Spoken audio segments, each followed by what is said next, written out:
Protests are taking place in Delhi over the government's decision to strip Indian-administered Kashmir of its special status. Some protesters are calling for an end to what they describe as a siege of the territory. Many of them are young Kashmiris who have been unable to contact families back home since the government imposed a lockdown on Sunday, which shut down phones and the internet.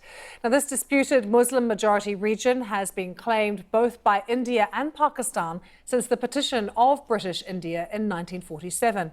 It's a historic Himalayan territory, but it remains divided between an Indian-administered state, as you can see here, and an area administered by Pakistan. So let's bring you right up to date with our correspondents monitoring all the developments from both sides of the border.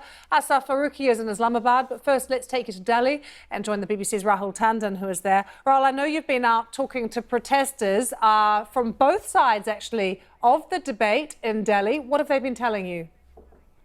Let's start with the young Kashmiris who took to the streets of Delhi, angry and frustrated. One of them said to me, in the world that we live in where communication is so easy, imagine not being able to speak to your parents for 4 days, have no idea what's going on with your family. That is what the situation is like in Indian-administered Kashmir. When I asked them about whether they felt now more integrated in India, now that that is what the Indian government says is the reason behind removing the autonomy of the state, they said they'd never felt further away from the rulers in Delhi.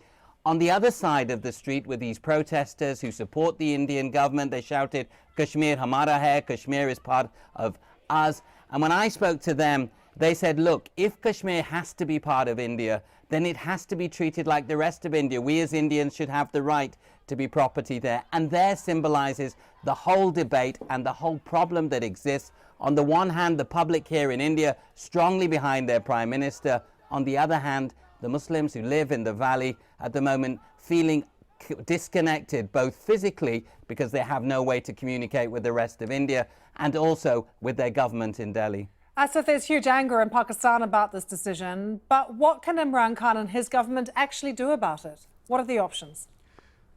Imran Khan has just gone into a meeting with his top military commander, a National Security Committee meeting. This is the highest level decision-making body when it comes to defense and security measures. This meeting is taking place in the backdrop of pledges from the political leadership as well as military leaders that Pakistan will do whatever it can to help its Kashmiri brothers and will talk to the United Nations and international leaders about what has India done. Simultaneously, a joint session of the parliament is going on where parliamentarians are venting against India. One of the party leaders just said that what India has done, it is almost similar to dismembering or disintegrating Pakistan. So the emotions are high in Pakistan, and it will be clear later in the day what comes out of that National Security Committee meeting.